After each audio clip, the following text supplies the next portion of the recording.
Hi, I'm Vyushti, and in the last episode, we went through the big framework behind this project.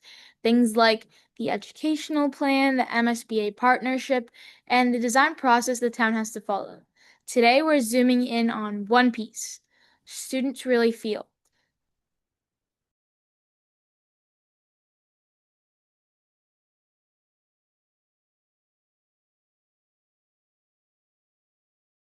One of the things that we're focused on in the integrated design and building policy is something called a red list. And a red list, we're saying we don't want to build into the building toxic materials. And we've been talking about high indoor air quality. And one of the foremost experts in the nation came to Lexington and told us that there's no amount of ventilation that you can build into a building that will remove the toxic materials that you build into the walls. So what we want to do with the red list is we want to build our school without toxic materials. And it turns out we've been doing this with Hastings School and with the police station up to now. You can get high quality natural materials that do not increase the cost and have the same level of durability and maintenance. So when you get a carpet, you can get a carpet. Lots of people think about carpets. When you put in new carpet, you tend to think of the smell. Well, the smell of the new carpet is volatile organic compounds. And so you can actually get carpets and finishes like the polyurethane on the gym floor that have no volatile organic compounds in them, so that the students are not breathing these toxic substances. And so that's one of the things we're doing. And we found with the police station about 99% of all of the materials that are used in the police station have zero red list materials in them. And it did not increase the cost of building the police station. So we're fairly confident that we can do the same thing here. We're taking lessons learned from previous buildings and building the healthiest building possible in the future. Has to follow.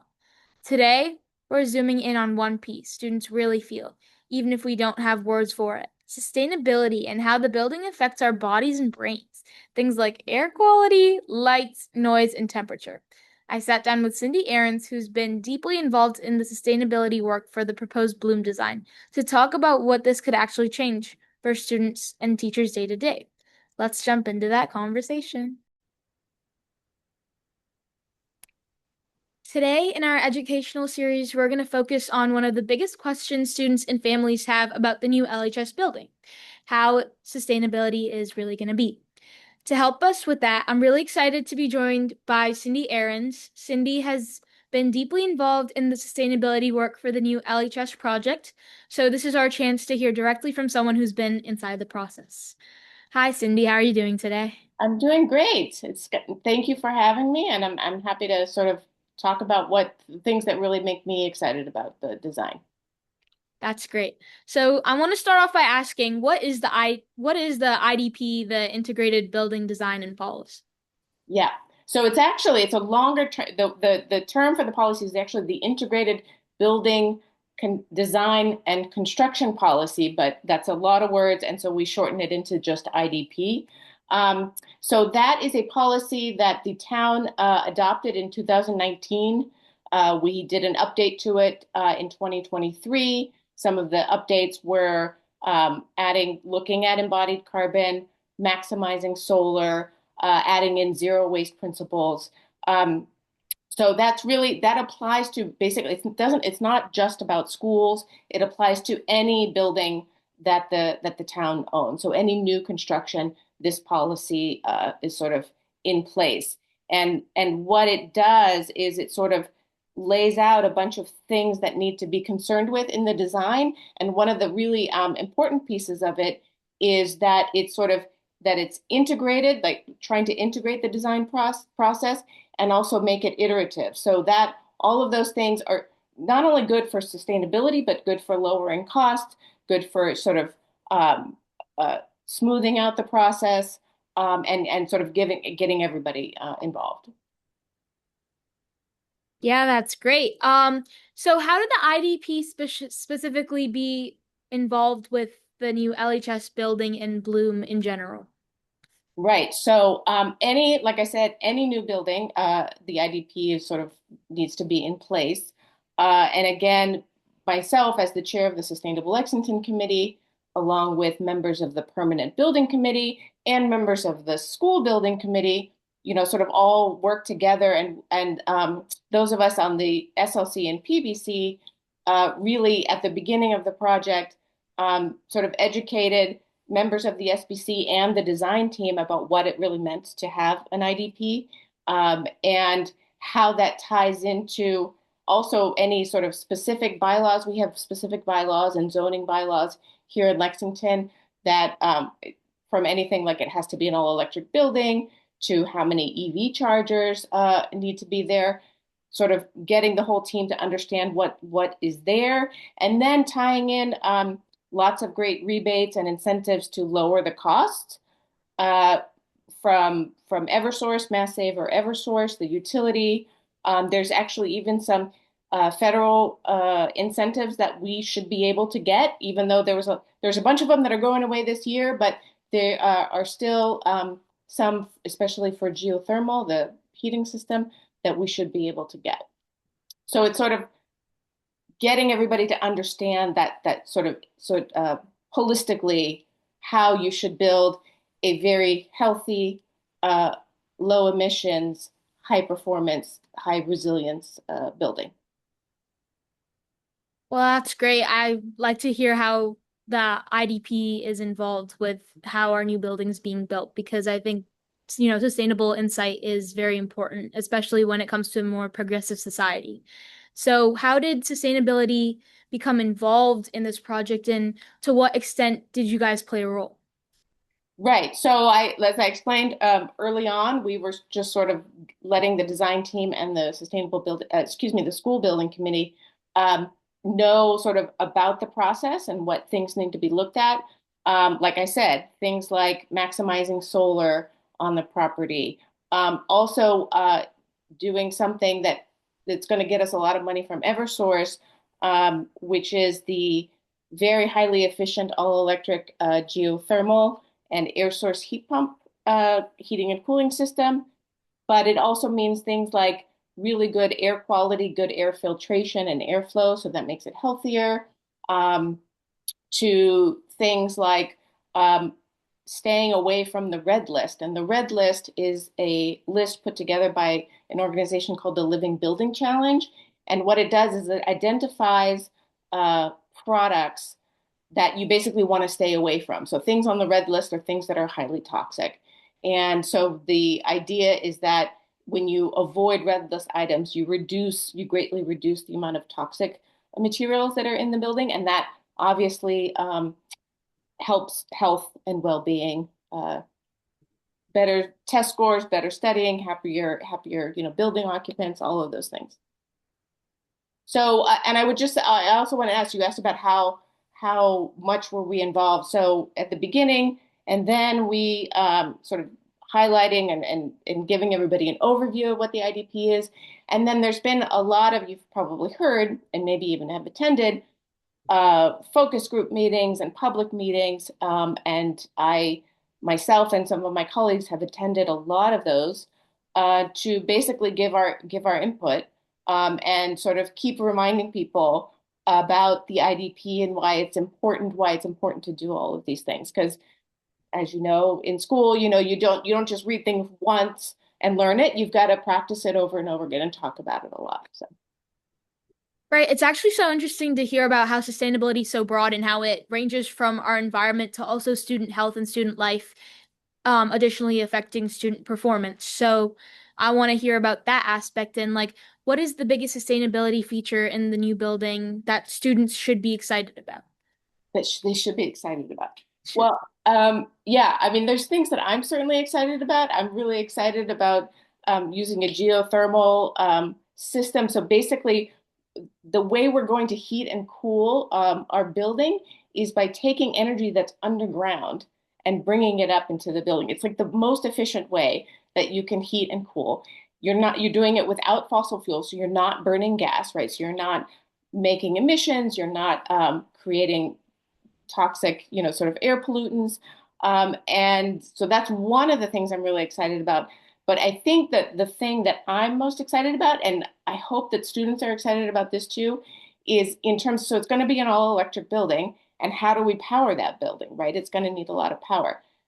By doing a combination of maximizing solar panels, so like solar panels, when the sun's out, generates electricity, and using battery storage or energy storage, when we store some of that energy when we're not using it, we can use it when the sun's not there, but we can also basically lower our cost because the school buildings are charged a certain peak demand rate. Large commercial buildings are usually charged this, and that's when you use a lot. So it's not just you're not just charged for how much you use, but when you use sort of a high level of energy. And so the batteries are can really sort of like make it look like we're not using that much energy at all. And so I think that's really cool. It's going to be the first time that we're doing this in town. What even for the design team, one of the first designs that they're doing. So it's really a really cool idea and has a lot of cool technology in it. So I hope that students are excited about that. Well, I can see your enthusiasm emanate from the screen, so I'm surely should be excited about it too. I think you are particularly because you're implementing this new type of design and it has so many cool new features that can help school in terms of efficiency, in terms of spending, and in terms of being clean. So I want to talk a little bit from my student perspective. We've had a poor job handling extreme weather in our building, especially when it's really hot outside or if it's really cold.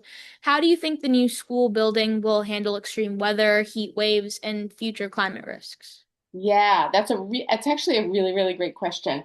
So one of the things and one of the reasons why we're going to get some money from Eversource is we're going to build what they call a good envelope, right? So you're going to be inside the envelope. You're inside the building, and your teachers and your fellow classmates, um, and basically building a building that has a really good insulation, really good air sealing, is going to keep the building really comfortable, not, sort of much less at influenced by how cold it is or how hot it is outside, or even humidity. Humidity is a really big thing too. Um, so when you're much more comfortable inside, you're going to be, you know, you're going to perform better on your tests. You're going to be able to learn a lot more. And the great thing when you have this really good envelope, so lots of insulation, really good air sealing, really good windows, um, we actually need a smaller heating and cooling system, right? So the better you insulate your building, the less that you have to heat and cool the building. So we don't have to have as big of a system with a better envelope. And both of those things that combined are why we're getting some incentives from Eversource because we're going to be using less energy. The other thing that I'd like to say is in terms of we are designing or the design is we are trying to make sure that like the gym and sort of parts of the building can be sort of shelters in case we have or when we have some extreme weather events or emergencies. Maybe there's extended power outages throughout the town. It's being designed, and that's part of the IDP. The IDP says you have to look at and make sure that you can design some spaces to sort of have a safe place for people to come and stay and, take a shower or get some food or whatever. The building is going to be designed in a way that you don't have to power the whole building all of the time, right? You can shut down some of it. And so that will sort of help conserve energy if there's some, weather, weather event. The batteries I had mentioned before, the energy storage, the batteries can is going to help lower our costs, but it can also, in short power outages, the batteries can provide a basically seamless sort of cutover, so you wouldn't even notice. Like if the school were to lose power for 10 or 15 minutes, you wouldn't even notice it at all. For longer duration, we're still going to need a generator, unfortunately. if it's like a day or so or something like that. But we hope that those things don't happen very often. And, short power outages kind of do happen. And we think that you'll just be able to go through your day seamlessly with what we've got.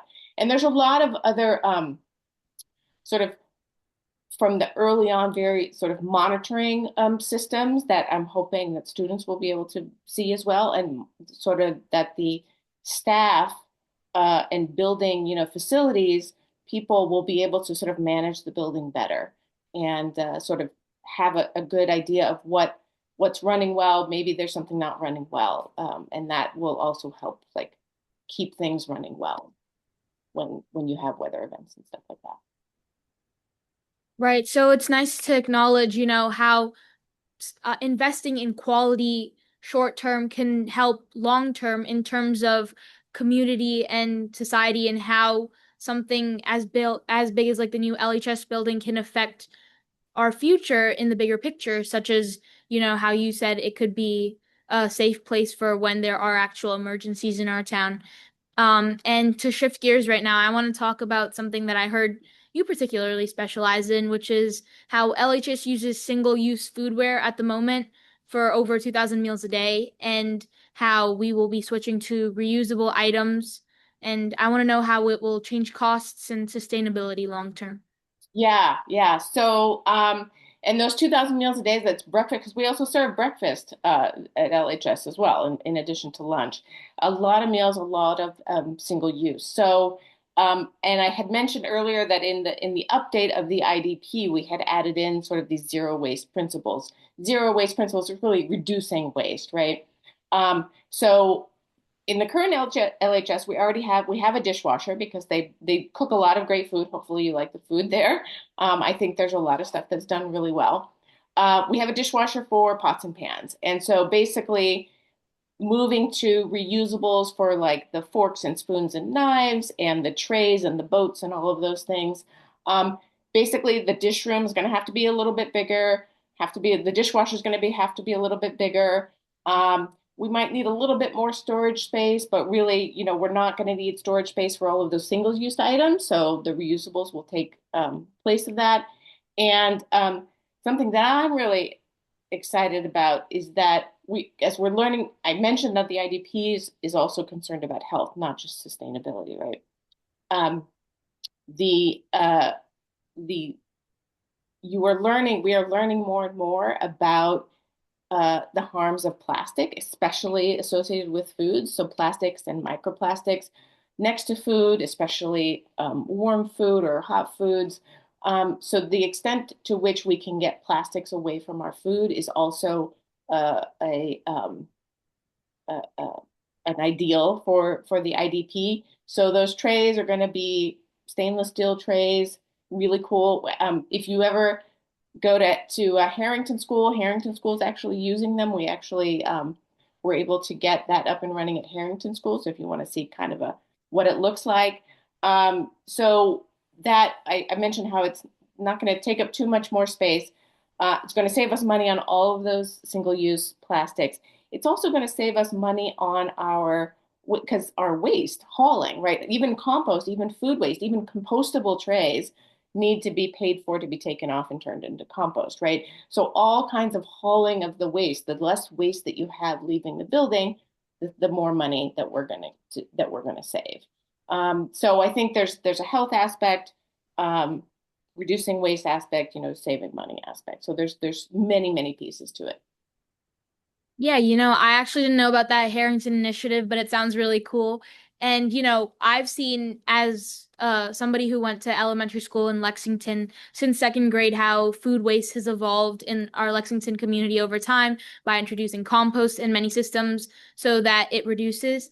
And fun little anecdote for anybody who might be watching. Once when I was gonna go compost a bit of my salad because I didn't really like it that much, one of the ladies actually took it aside and said, "We can feed this to the chickens," which I thought was really interesting because they had a bin to feed chickens food scraps from like my salad and stuff.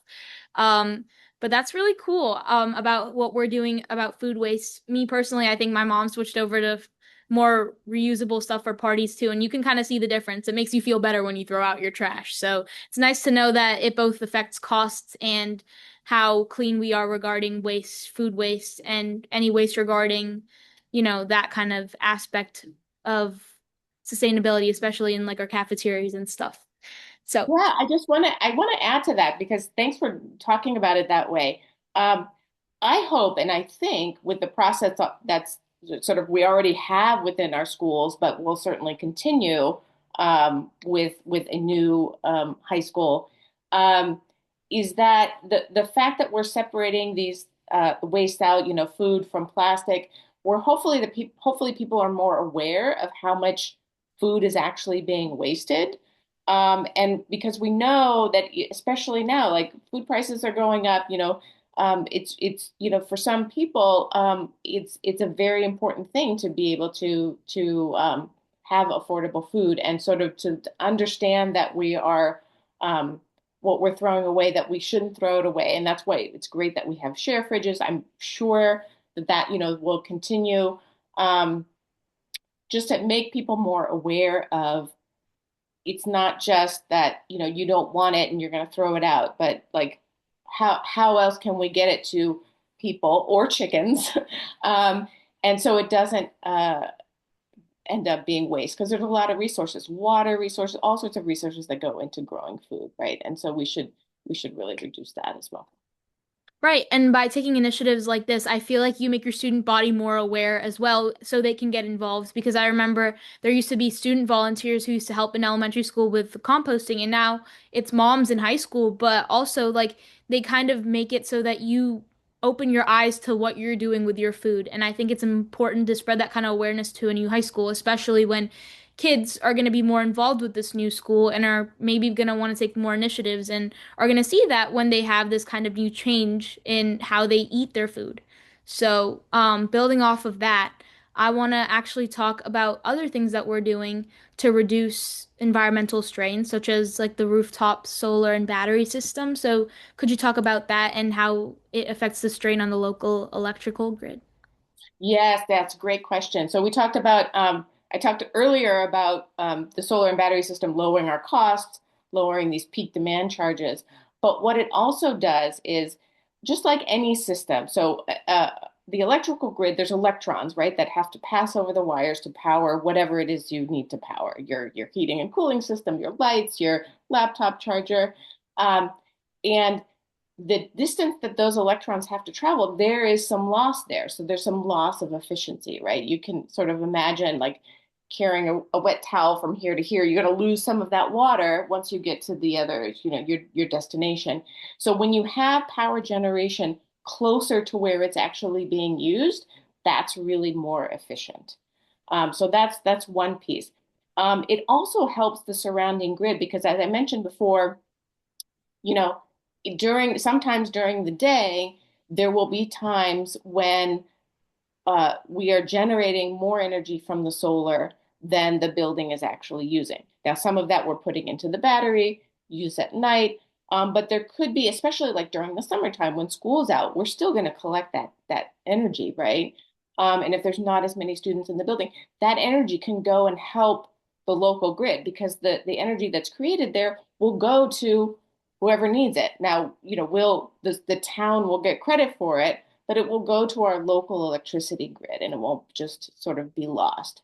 And I don't know if you know, but right now our grid is, you may have even heard about it a couple summers ago when it was really, really hot. There was a transformer in Lexington Center that caught fire, right? Because we have high demands when it's really hot, high demands, everyone's turning their AC on, and that is, not good for some of this equipment. So the extent that you can have more power locally will help alleviate some of those grid issues. So that's something I'm really, really excited about as well. Yeah.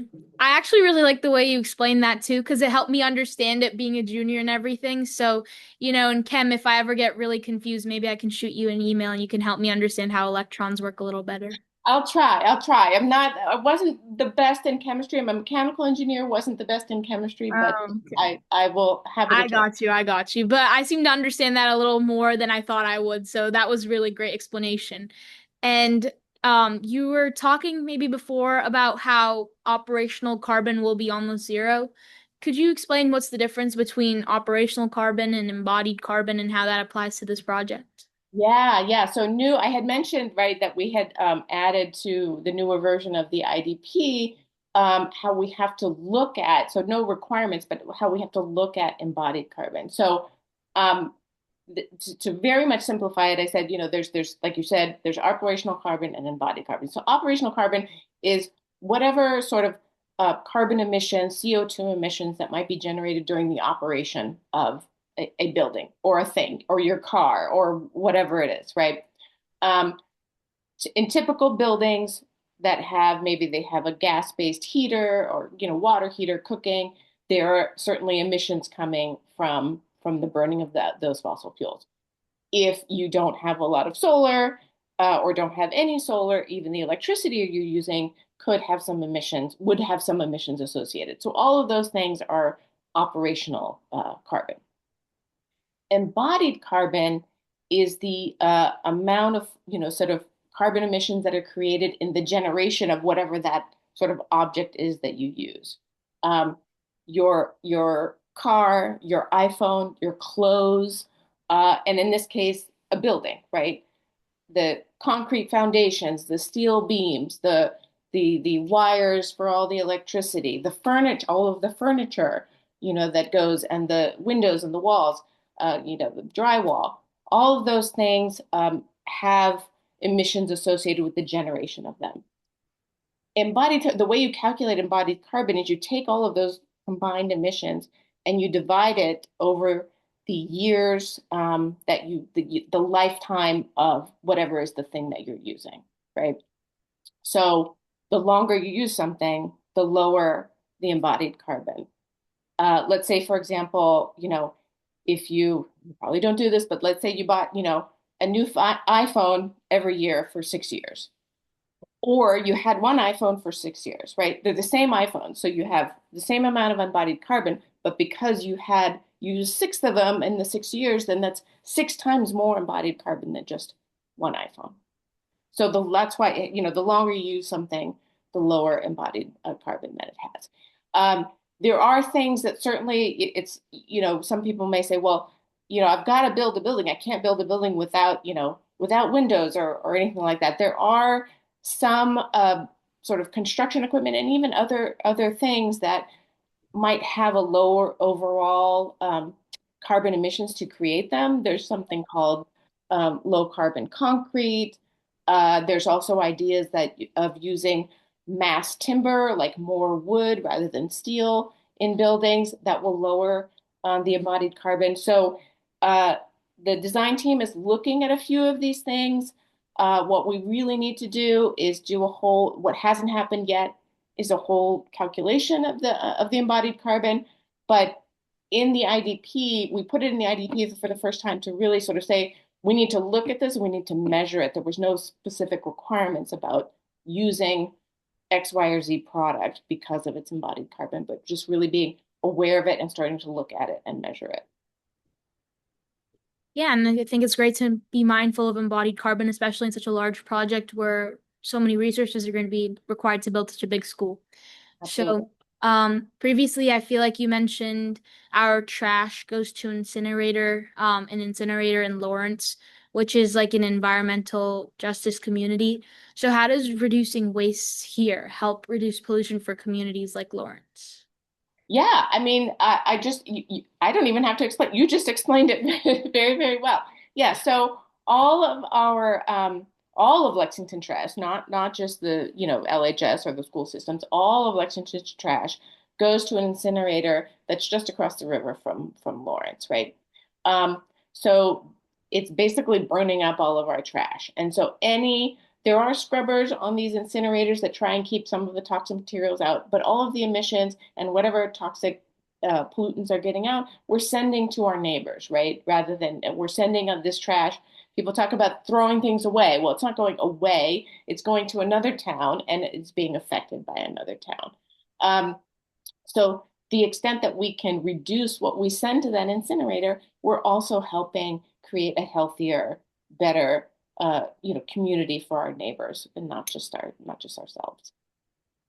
Right. And it's nice to be mindful about how this project affects other towns in relation because in the bigger picture, we're all a community and all I think sustainability is an issue that should apply to all of us working together. And it's nice to hear that we're trying to be nicer to those poor folk living in Lawrence and their air pollution and Yeah, their absolutely. toxins. I think you touched on it, right? The whole idea of why we are concerned about sustainability and concerned about our carbon emissions is because we're concerned about everybody in the world, ourselves and our neighbors, having a safe place to live and breathe and have clean water and be able to, create food that we want to eat. I mean, that's the whole sort of point of it.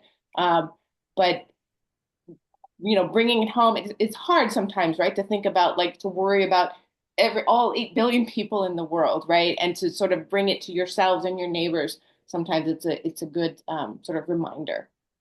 Right, because as humans, we kind of value convenience and we weigh it against options where we have to go out of our way to make stuff more sustainable. And that's why it's nice to hear that some things are easier that we can change to kind of help our community out a little more.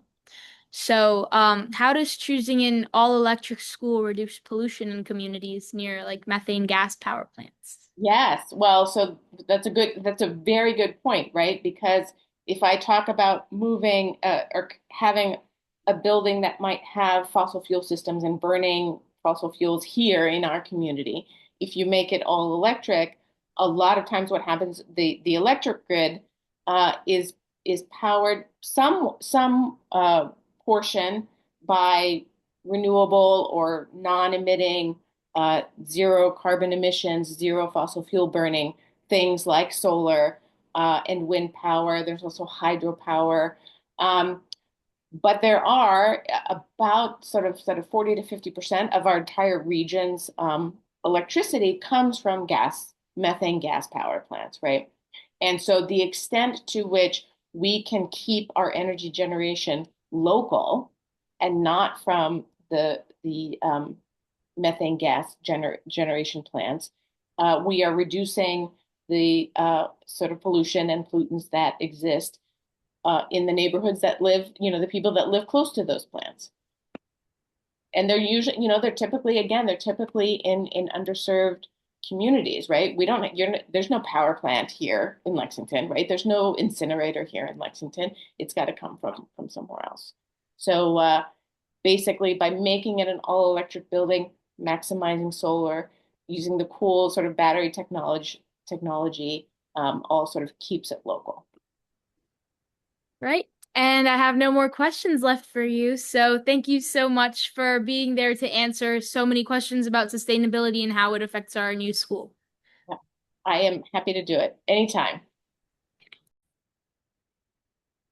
So for me, the biggest takeaway is that sustainability isn't just a buzzword or a scorecard. It's about whether we can breathe well, concentrate, feel comfortable, and learn in a building that's ready for the future climate. If you're watching and you want to go deeper, we've linked some of the official sustainability and building design resources in the description along with our earlier episodes.